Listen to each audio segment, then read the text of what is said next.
कहते हैं कि जैसे दरवाजे हमें सुरक्षित रखते हैं, वैसे ही वे हमें दुनिया से कनेक्ट करने का मौका भी देते हैं। लेकिन क्या हो अगर यही दरवाज़ा हमें शैतान की दुनिया से कनेक्ट करवा दे, जिसे बंद कर पाना मुश्किल हो जाए, तो आप क्या करेंगे? हेलो दोस्तों, ऑक्टीफॉक्स हॉरर मूवी टाइम पेश कर रहे हैं कॉन्जरिंग सीरीज टाइमलाइन की सबसे पहली फिल्म द नन। अभी तक मैंने इस सीरीज के latest film the Conjuring 3 the devil made me do it को एक्सप्लेन किया है। अगर आपने अभी तक उस एक्सप्लेनेशन को नहीं देखा तो इसके बाद ज़रूर देखिएगा, जिसका लिंक मैं डिस्क्रिप्शन बॉक्स में दे दूंगा।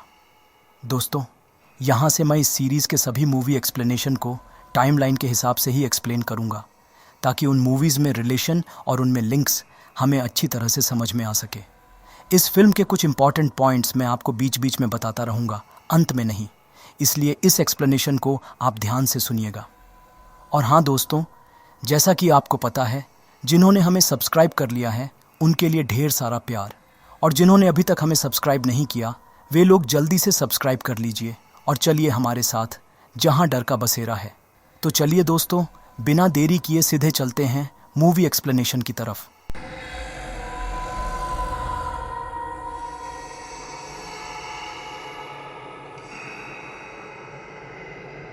फिल्म की शुरुआत 1952 में रोमानिया के abbey of saint Carta monastery से होती है, जो असल में किसी राजा का कैसल होता है, जिसको शायद चर्च के लिए डोनेट कर दिया गया होगा, या फिर कोई और कारण होगा जो हमें बाद में पता चलेगा।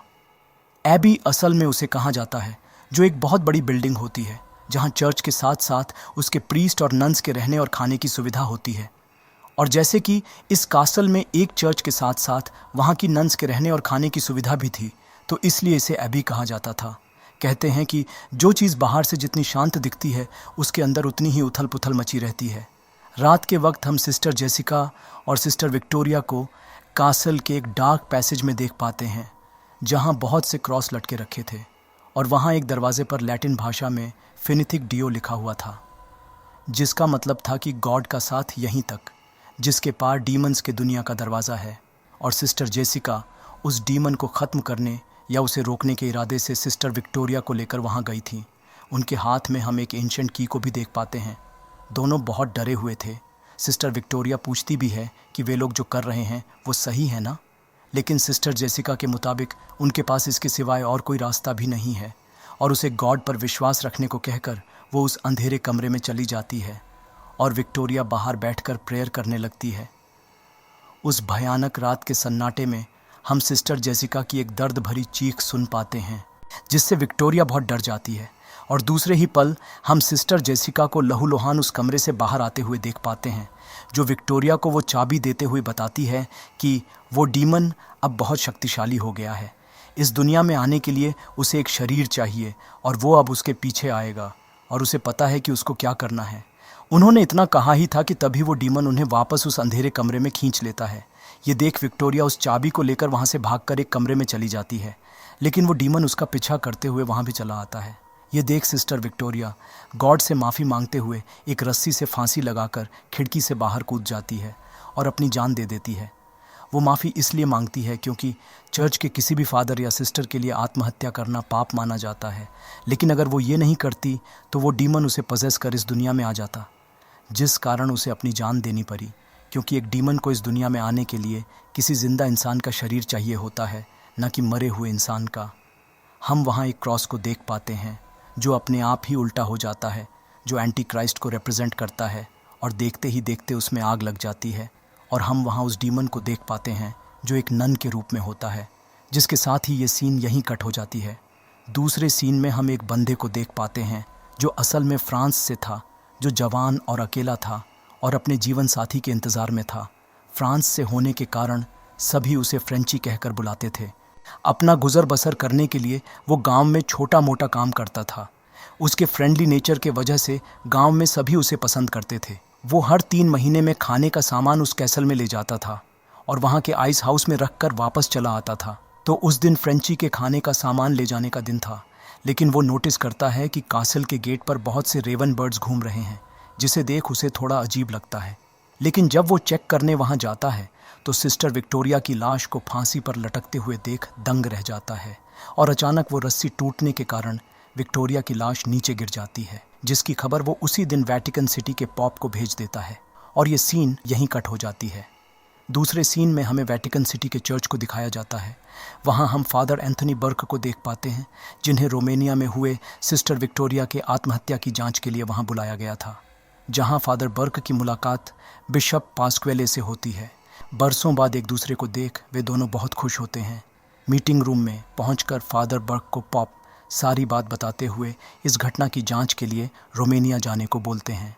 फादर बर्क असल में अपने चर्च के प्रीस्ट थे, जिनको किसी खास काम के लिए ही बुलाया जाता था, और उनके मुताबिक इस काम के लिए पॉप तो वेटिकन के किसी भी फादर को भेज सकते थे, तो वे ही क्यों, जिस कारण उन्हें थोड़ा शक होता है।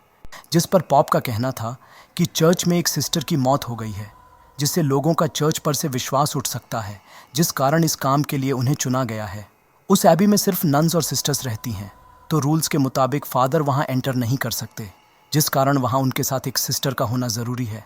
इसलिए चर्च ने आयरीन नाम की एक लड़की को चुना है, जो एक पोस्टुलेंट है, जो उन्हें इस जांच में मदद करेगी, क्योंकि उसे उस जगह के बारे में थोड़ी जानकारी भी है। पोस्टुलेंट असल में वो सिस्टर्स होती हैं जिन्होंने अभी तक शपथ नहीं ली होती। पॉप बताते हैं कि आयरीन उन्हें इंग्लैंड के सेंट विंसेंट्स हॉस्पिटल में मिलेगी, जिसे लेकर उन्हें रोमेनिया जाना है। सारी बात को सुन फादर बर्क को समझ में आ गया था कि बात जितनी आसान दिख रही है वो उतनी आसान नहीं है, क्योंकि हो ना हो पॉप कुछ तो ऐसा जानते हैं जो वो बताना नहीं चाहते, जो शायद उन्हें वहाँ जाकर पता चलेगा। और दूसरा ये कि उस लड़की में ज़रूर कुछ ना कुछ ख़ास बात है, जिस कारण उसे इस काम के लिए चुना गया है। ये सब सोचकर फादर बर्क कुछ नहीं कहते और सिस्टर आयरीन से मिलने इंग्लैंड की तरफ निकल जाते हैं। दूसरी तरफ हम आयरीन को देख पाते हैं, जो एक जिंदा दिल, साफ मन की और बच्चों से प्यार करने वाली लड़की होती है, जो हमेशा बच्चों से गहरी रहती है। तभी वहाँ मदर सुपीरियर आती है और उसे सारी बात बताती है, और ये भी कि उससे मिलने फादर बर्क आए हैं। ये सुन वो और मदर सुपीरियर दोनों हैरान थे, क्योंकि आयरीन ने अभी तक अपनी शपथ नहीं ली थी। लेकिन चर्च के आदेश को कौन मना कर सकता है, तो आयरीन उसी वक्त जाके फादर बर्क से मिलती है, जो उसे बताते हैं कि ये काम 2 या 3 दिन में ख़त्म हो जाएगा, और उसे इस काम के लिए इसलिए चुना गया है क्योंकि उसे रोमेनिया के बारे में पता है, तो वो उनकी मदद कर पाएगी।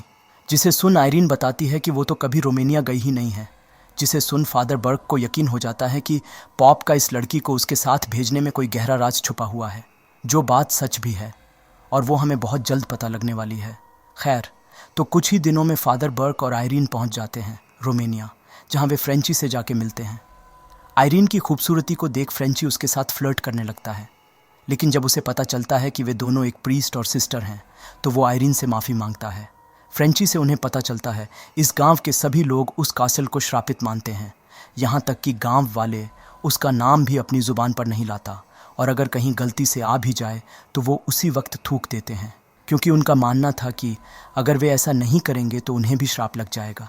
जिसके बाद फ्रेंची उन्हें अपने घोड़े गाड़ी से उस कासल की तरफ ले जाने लगता है। सफ़र के दौरान फ्रेंची उन्हें अपने बारे में बताने लगता है, और हमें पता चलता है कि वो असल में एक फ्रेंच कैनेडियन बंदा है, जो यहाँ सोने की तलाश में आया था, लेकिन यहाँ के लोगों की परेशानी को देख यहीं रहकर उनकी मदद करने का फ़ैसला किया। और यहाँ हमें समझ में आता है कि क्यों गांव वाले उसे इतना प्यार करते हैं। तभी हम नोटिस करते हैं कि एक जगह पर पहुंचकर वो घोड़ा अपने आप रुक जाता है, और वहाँ हम चारों तरफ बहुत से क्रॉस को देख पाते हैं। फ्रेंची बताता है कि यहाँ से कास्टल की ज़मीन शुरू होती है। गांव वालों का मानना है कि ये सभी क्रॉस कासल में रहने वाले शैतान को वहाँ से बाहर आने से रोकता है, और गांव वाले तो दूर की बात है, इस जगह से आगे तो पक्षियाँ और जानवर भी नहीं जाते, तो बाकी का रास्ता उन्हें पैदल चलकर ही जाना होगा। और यहाँ हमें पता चलता है कि जब उसने कासल के आसपास उन रेवन बर्ड्स को देखा था, तब वो क्यों चौंक गया था, क्योंकि रेवन बर्ड्स तो उसके लिए सिर्फ एक पक्षी ही है। लेकिन वो इन बातों को नहीं मानता, जिस कारण उसने कासल में रहने वाली सिस्टर्स के लिए खाने का सामान ले जाने का जिम्मा लिया था। लेकिन फ्रेंची बताता है कि सिस्टर विक्टोरिया से पहले पिछले 2 सालों में उसने किसी दूसरी सिस्टर को नहीं देखा, लेकिन जब वो खाना रखने आता था तो पिछला खाना वहाँ नहीं होता था, जिसे देख उसे समझ में आता था कि वे सिस्टर्स अभी भी कासल के अंदर ही होंगी। लेकिन अजीब बात तो ये थी कि जब उसने सिस्टर विक्टोरिया की लाश को फांसी पर लटकते हुए देखा था, तो उसने बाकी की सिस्टर्स को बुलाने के लिए बहुत देर तक कासल के बाहर से आवाज़ लगाई थी, लेकिन कोई भी बाहर नहीं आया। ये देख उसने वेटिकन सिटी में खबर पहुंचा दी। वहाँ से कासल का रास्ता बहुत लंबा था और पूरे रास्ते चारों तरफ उन क्रॉस को देख विक्टोरिया पूछती है कि हम तो यहाँ सिर्फ आत्महत्या की जांच करने आए हैं ना। जिस पर फादर बताते हैं कि आत्महत्या की जांच तो सिर्फ एक भाग है। असल में चर्च ने उन्हें यहाँ ये देखने के लिए भेजा है कि क्या ये जगह अभी भी पवित्र है या नहीं। ये सब बातें करते हुए वे लोग उस कासल तक पहुँच जाते हैं, जहाँ की हालत को देख फ्रेंची उन्हें बताता है कि वर्ल्ड वॉर के दौरान इस कासल पर हमला किया गया था, जिस कारण इसकी दीवारें जगह जगह से टूट गई हैं। तो इसे इग्नोर कर फादर बर्क उससे पूछते हैं कि उसने सिस्टर विक्टोरिया की लाश को कहाँ रखा है, जिस पर फ्रेंची उन्हें बताता है कि वो उन्हें गांव वापस नहीं ले जा सकता था और ना ही कासल के अंदर। तो वो सिस्टर विक्टोरिया की लाश को आइस हाउस में रखा है ताकि उनकी लाश वहाँ सही सलामत रहे। ये बोलकर वो उन्हें आइस हाउस में ले जाता है। वो जगह एक धीमी रोशनी के साथ साथ खून जमा देने वाली ठंडी जगह होती है, लेकिन वहाँ का नज़ारा देख फ्रेंची डर जाता है। सिस्टर विक्टोरिया की लाश वहाँ एक डरावने ढंग से बैठी हुई होती है, जिसे देख फ्रेंची बताता है कि उसने उनकी लाश को वहाँ लेटा कर रखा था, ना कि बैठा कर।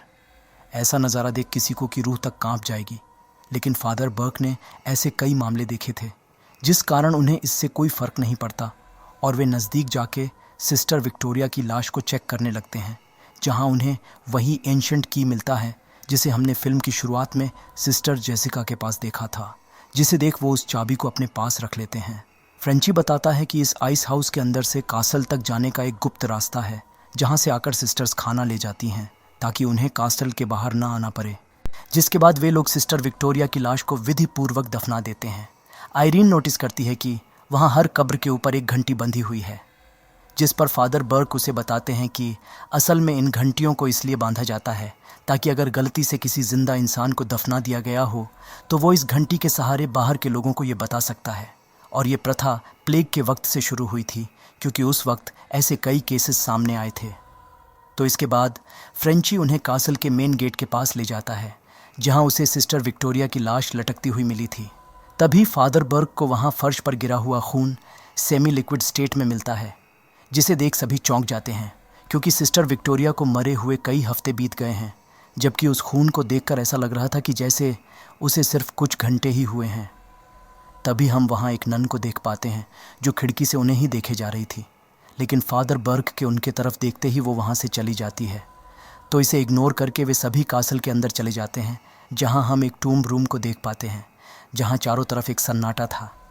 ये देख वे लोग आगे जाने ही वाले होते हैं कि तभी आयरीन को वहाँ एक नन दिखती है, जिसने अपने चेहरे को ढक कर रखा था और एक अजीब दंग से दबी हुई आवाज़ में बात कर रही थी। तब बर्क बताते हैं कि वे लोग सिस्टर विक्टोरिया की आत्महत्या की जांच करने आए हुए हैं, लेकिन सरप्राइजिंगली उस नन को इस बारे में कुछ पता ही नहीं, जिसे सुन सभी को हैरानी होती है। वो नन उन्हें बताती है कि अभी तो उनका प्रेयर्स का वक्त है, जिसके बाद उनका सवेरे तक मौन व्रत चलेगा, तो फादर बर्क अपनी जांच कल सवेरे से शुरू कर सकते हैं। कासल के बाहर एक रहने की जगह है जहां वे दोनों रात को रह सकते हैं, लेकिन फ्रेंची यहाँ नहीं रह सकता। उसे अंधेरा होने से पहले गांव वापस लौटना होगा, जिसे सुन सभी राजी हो जाते हैं और फादर बर्क फ्रेंची को कुछ दिन बाद उन्हें लेने के लिए आने को बोलते हैं। वहाँ हम नोटिस करते हैं कि जीसस के मूर्ति का सिर नहीं है, जिसे देख फ्रेंची चौंक जाता है, लेकिन कुछ नहीं कहता और वहाँ से चला जाता है।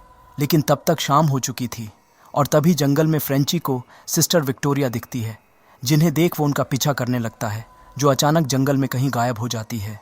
उसे समझ में नहीं आ रहा था कि जो उसने अभी देखा क्या वो सच था या कोई भ्रम।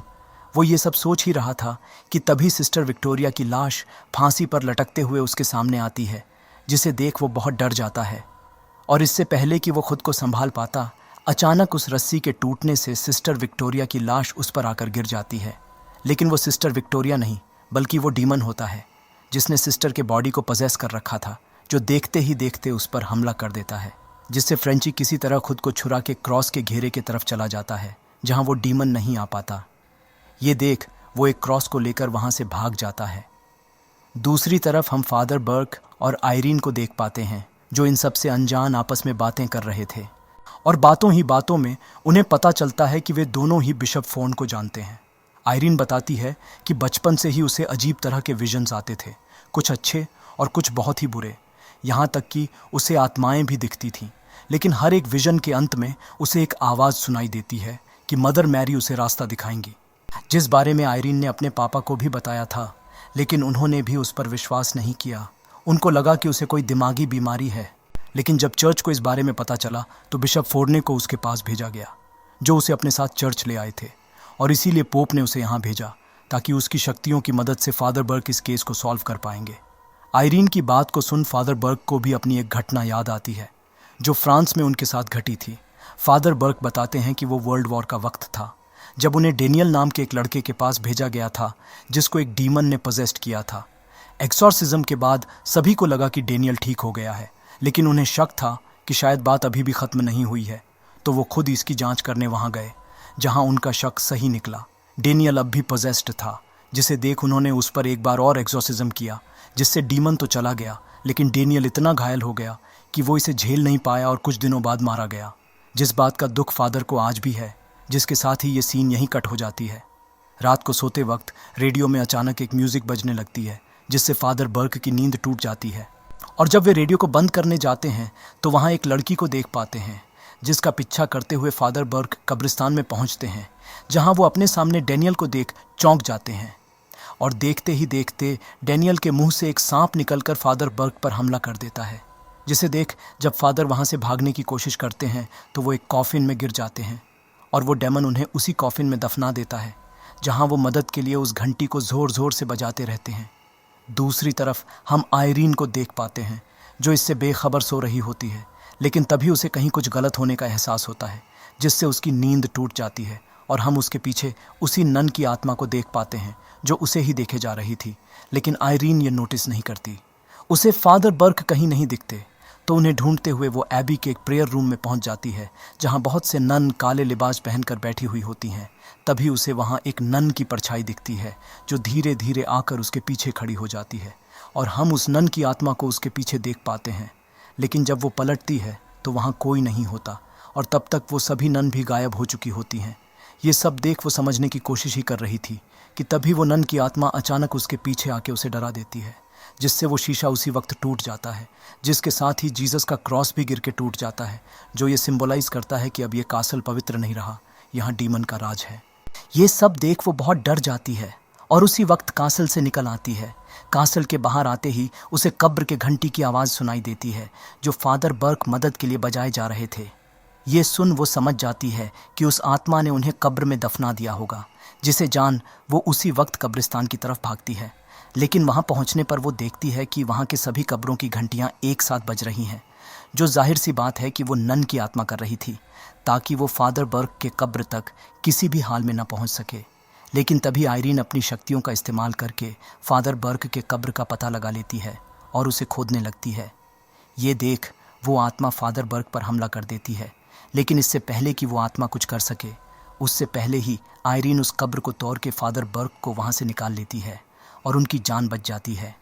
बाहर आके फादर बर्क देखते हैं कि वो कब्र असल में किसी नन की है, जिसमें बहुत से प्राचीन किताबें रखी हुई हैं, जिसे देख फादर बर्क उन्हें अपने पास रख लेते हैं, ये सोचकर कि शायद उन किताबों में उन्हें उनके सवालों के जवाब, उस आत्मा का रहस्य और इस महल के राज के बारे में कुछ पता चल जाए, जिसके साथ ही ये सीन यहीं कट हो जाती है।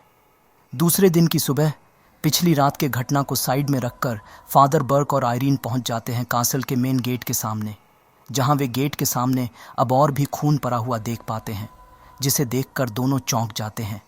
लेकिन उन्हें पहले सिस्टर विक्टोरिया के मौत का रहस्य सुलझाना था, तो फादर बर्क इसे इग्नोर करके अंदर चले जाते हैं।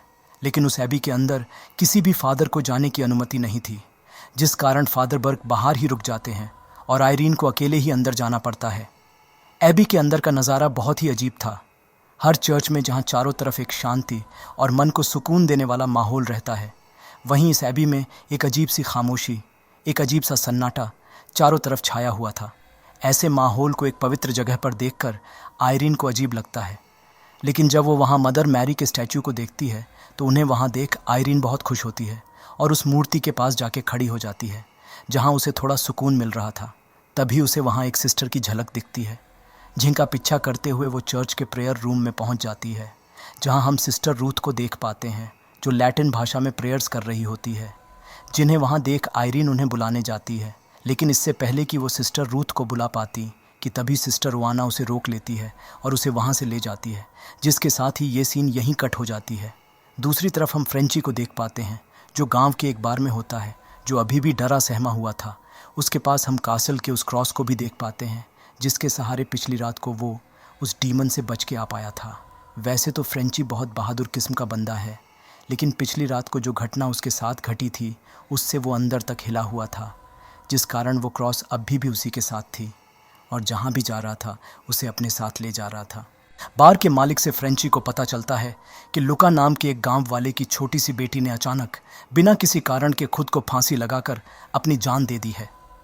उस ओनर के मुताबिक आज तक जो भी यहाँ हुआ है और जो भी होने वाला है, वो सब उस एबी में रहने वाली इविल स्पिरिट का काम है।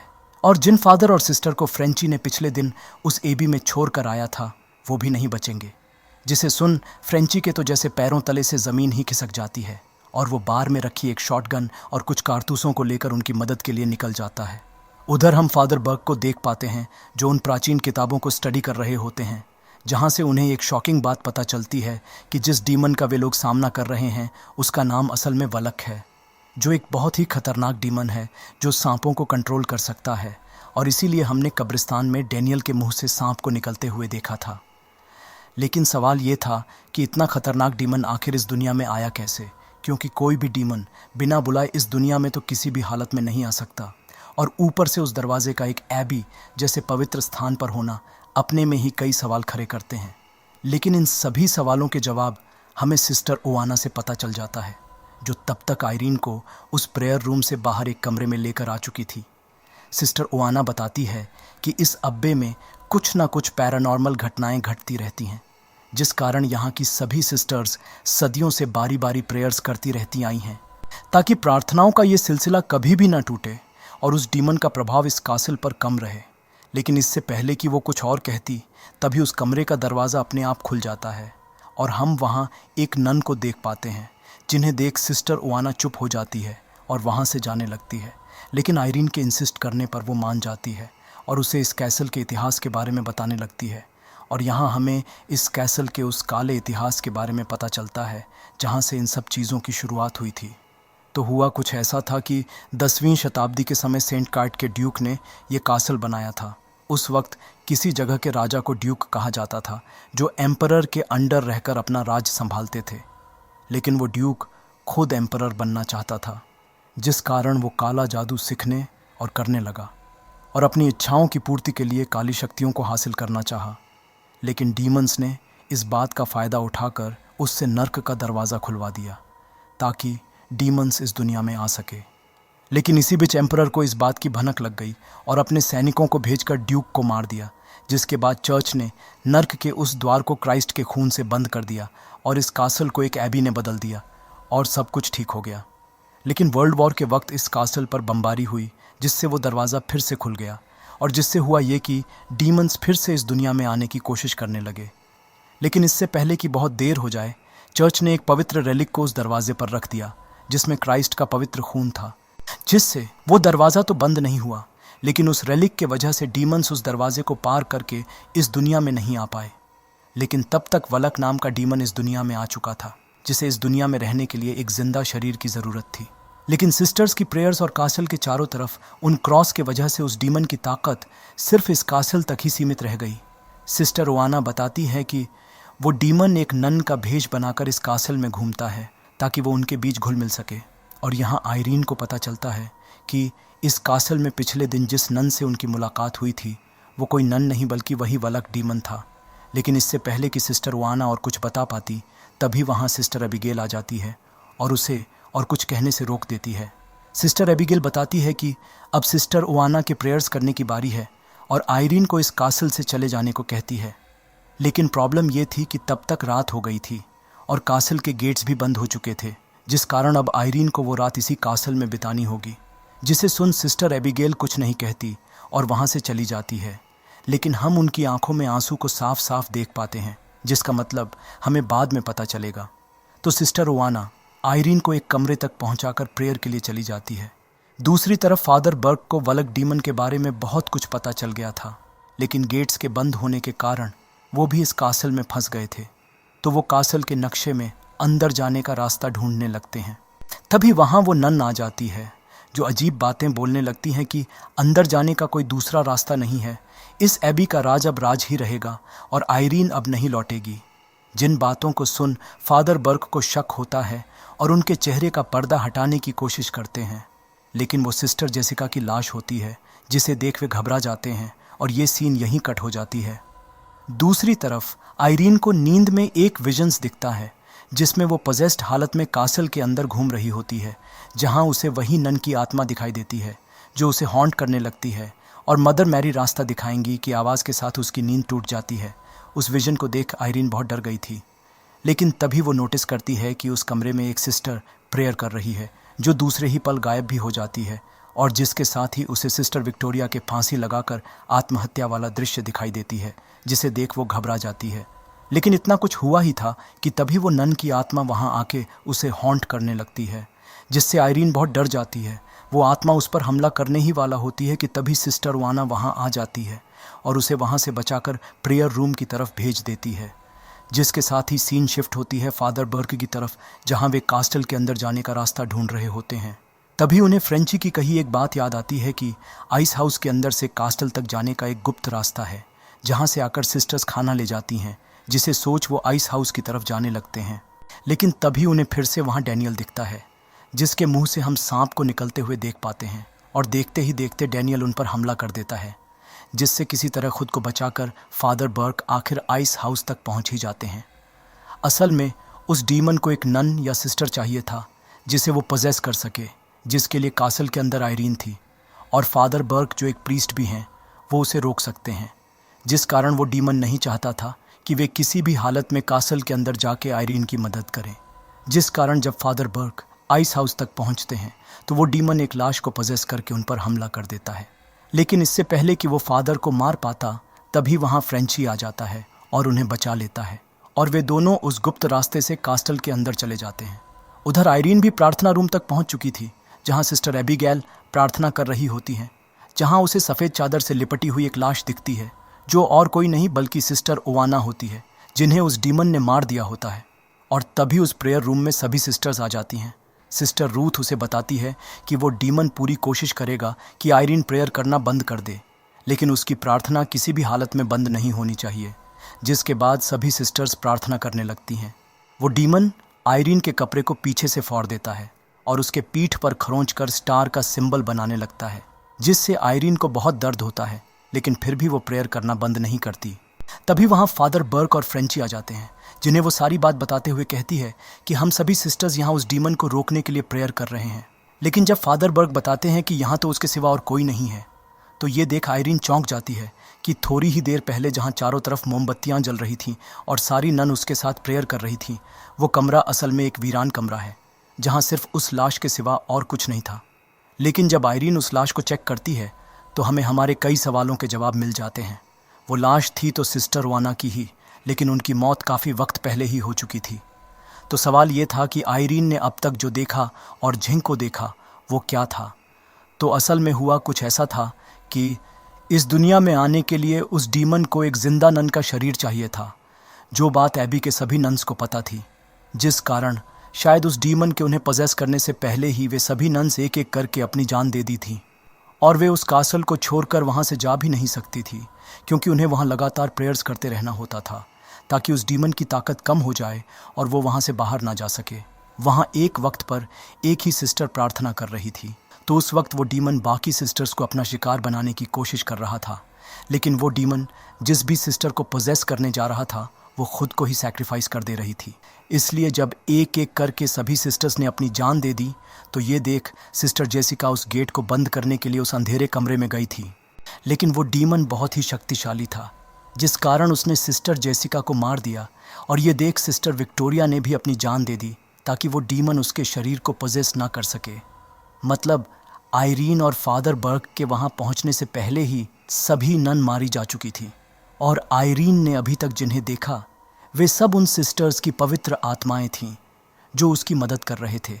इसलिए सिस्टर एबिगेल ने आयरीन की जान बचाने के लिए उसे वहाँ से जाने को कहा था। लेकिन जब उन्हें पता चला कि गेट्स के बंद होने के कारण उसे वहीं रुकना पड़ेगा, तो ये जान सिस्टर एबिगेल की आंखों में आंसू आ गए थे और नकाब पहने हुए जिस सिस्टर को उन्होंने पहले दिन देखा था वो असल में सिस्टर जेसिका की लाश थी, जिसे वो डेमन कंट्रोल करके उनसे बात कर रहा था। और प्रेयर रूम में जो स्टार का निशान हमने आयरीन के पीठ पर बनते हुए देखा था वो असल में डीमंस का अपने शिकार को अंकित करने का सिंबल होता है, क्योंकि वलाक को पता था कि आयरीन दूसरी सिस्टर्स की तरह खुद का बलिदान नहीं देगी बल्कि उसका सामना करेगी, जिससे वालक को उसे पजेस करने का मौका मिल जाएगा। खैर, तो ये सब जानकर आयरीन बताती है कि सिस्टर विक्टोरिया ने आत्महत्या नहीं की थी बल्कि उन्होंने मानवता के लिए अपना जीवन सैक्रिफाइस किया था। लेकिन इससे पहले कि वे कुछ सोच पाते तभी वो डीमन सिस्टर ओआना की लाश को पजेस करके उन पर हमला कर देता है और फादर बर्ग को घायल कर देता है। ये देख फ्रेंची उसे तुरंत पकड़ लेता है और फादर बर्ग भी पवित्र पानी में भिगोए एक क्रॉस से उस पर एक्सॉर्सिज्म परफॉर्म करने लगते हैं, जिससे वो क्रॉस तपने लगता है और देखते ही देखते वो लाश जलने लगती है। लेकिन फिर भी वो उन पर हमला करने जाती है, जिसे देख फ्रेंची उसे शॉटगन से शूट करके मार देता है और वालक वहाँ से चला जाता है। इतना कुछ देख और सुन फ्रेंची उन्हें वहाँ से निकलने के लिए बोलता है, लेकिन आयरीन का कहना था कि वे उस गेट को बंद किए बिना वहाँ से नहीं जा सकते, क्योंकि पहला तो ये कि यहाँ उस डीमन को रोकने वाला कोई नहीं है, और दूसरा ये कि अगर गलती से वो गेट खुल गया तो सभी डीमंस धरती पर आ जाएंगे, जिसके बाद कासल के चारों तरफ बने क्रॉस का घेरा भी शायद उन्हें रोक न सके, और अगर ऐसा हुआ तो धरती पर कहीं भी कुछ भी नहीं बचेगा। तो उन्हें किसी भी हाल में उस डीमन को वापस भेजकर उस गेट को हमेशा के लिए बंद करना होगा, जो केवल उस रेलिक की मदद से ही हो सकती है जिसमें क्राइस्ट का पवित्र खून है और जिसकी मदद से एक बार पहले भी उस गेट को बंद किया गया था। ये जानकर वे सभी अपनी अपनी तैयारी करने लगते हैं। फादर बर्ग अपने घाव पर मरहम पट्टी लगाकर तैयार हो जाते हैं। फ्रेंची भी अपने शॉटगन को लोड कर लेता है। लेकिन जब आयरीन की बारी आती है तो वो फादर बर्ग से बोलती है कि जाने से पहले वो अपना शपथ ले लेना चाहती है, क्योंकि आयरीन का कहना था कि अब तक उसे समझ में आ गया है कि गॉड ने उसे ये शक्तियाँ मानव कल्याण के लिए और मानवता की रक्षा करने के लिए दिया है। जिसे सुन फादर बर्ग को बहुत खुशी होती है, जिसके बाद फादर बर्ग पूरे विधिपूर्वक उसे सिस्टर की शपथ दिलाते हैं और आखिरकार आयरीन एक सिस्टर बन जाती है और तीनों निकल पड़ते हैं तहखाने की तरफ एक खतरनाक मिशन पर।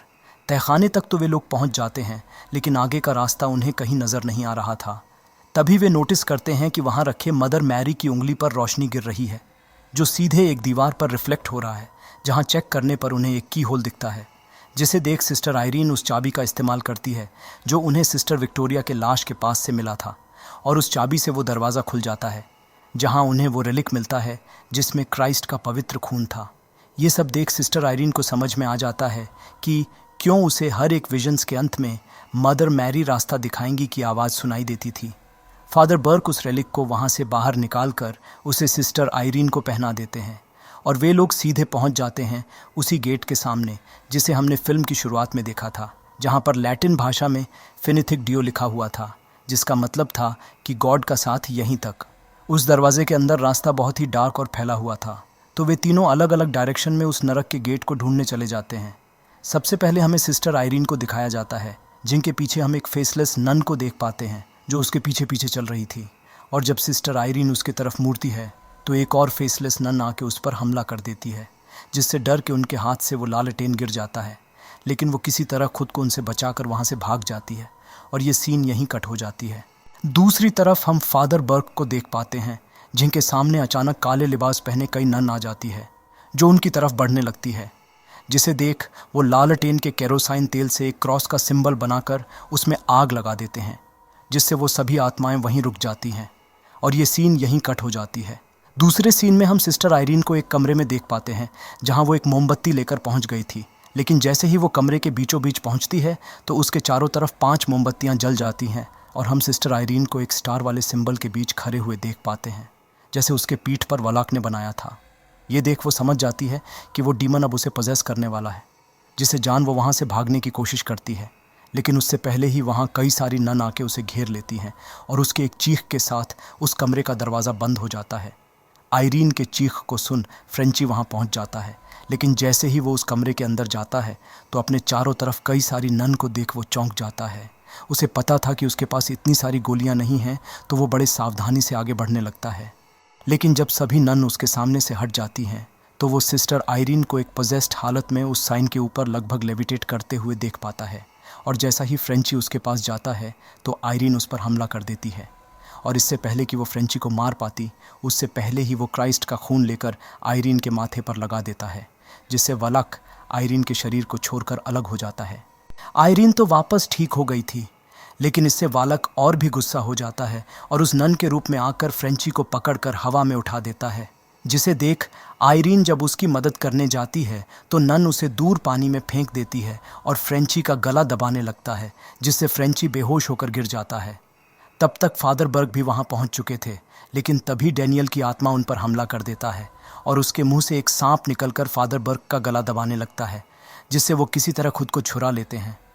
उधर आयरीन भी पानी से निकलकर खुद को संभालने लगती है। तभी वो नन वहां आ जाती है और उसे पानी में डुबोकर मारने की कोशिश करने लगती है, जिससे आयरीन बेहोश हो जाती है।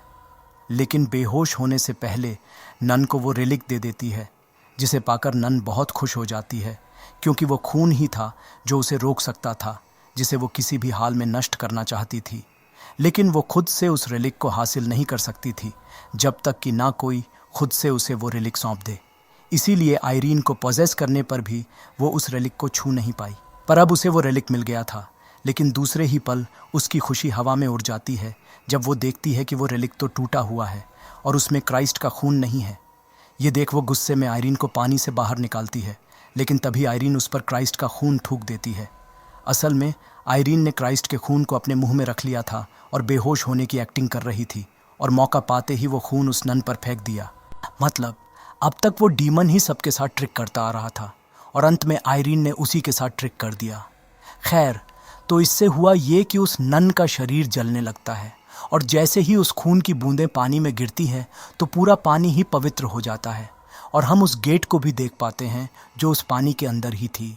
और देखते ही देखते वो नन वापस हेल में चली जाती है और वो गेट बंद हो जाता है, जिसके साथ ही वहाँ सब कुछ शांत हो जाता है। दूसरे दिन की सुबह वे लोग एबी की सभी नन को विधिपूर्वक दफना देते हैं और वहाँ से चले जाते हैं, क्योंकि उनके मुताबिक अब एबी पवित्र हो गया है। लेकिन तभी हम फ्रेंची के गर्दन पर उल्टे क्रॉस का निशान देख पाते हैं और यहाँ हमें पता चलता है कि जब उस नन ने फ्रेंची को हवा में उठा लिया था तब उसने फ्रेंची के मुंह में एक सांप को ट्रांसफ़र कर दिया था, मतलब अपने एक अंश को उसमें डाल दिया था। जिसके बाद कहानी शुरू होती है सीधे 20 साल बाद से, जहां एड और लोरेन सेमिनार में आए लोगों को फ्रेंची की केस स्टडी के फुटेजेस दिखा रहे होते हैं, जहां हमें पता चलता है कि फ्रेंची का पूरा नाम मॉरिस थेरियॉल्ट है। उसी सेमिनार में हम पेरेंट फैमिली को भी देख पाते हैं, जिनकी एक अलग कहानी है जो आगे चल के हमारे सामने आने वाली है। एड बताते हैं कि फ्रेंची ज़्यादा पढ़ा लिखा नहीं था, लेकिन पोजेशन के बाद वो लैटिन भाषा बोलने लगा था और उसके शरीर पर उलटे क्रॉस के निशान भी आने लगे थे। और उसी केस के दौरान लोरेन और उनकी बेटी जूडी को उस नन की आत्मा भी दिखी थी, जहां लोरेन को एड के मौत का विजन भी आया था, जिससे लोरेन अंदर तक हिली हुई थी। दोस्तों, अगर आपको ये एक्सप्लेनेशन अच्छी लगी हो तो इसे लाइक कर देना, और अभी तक सब्सक्राइब नहीं किए हो तो सब्सक्राइब भी कर देना। इसी के साथ ये मूवी यहीं समाप्त हो जाती है।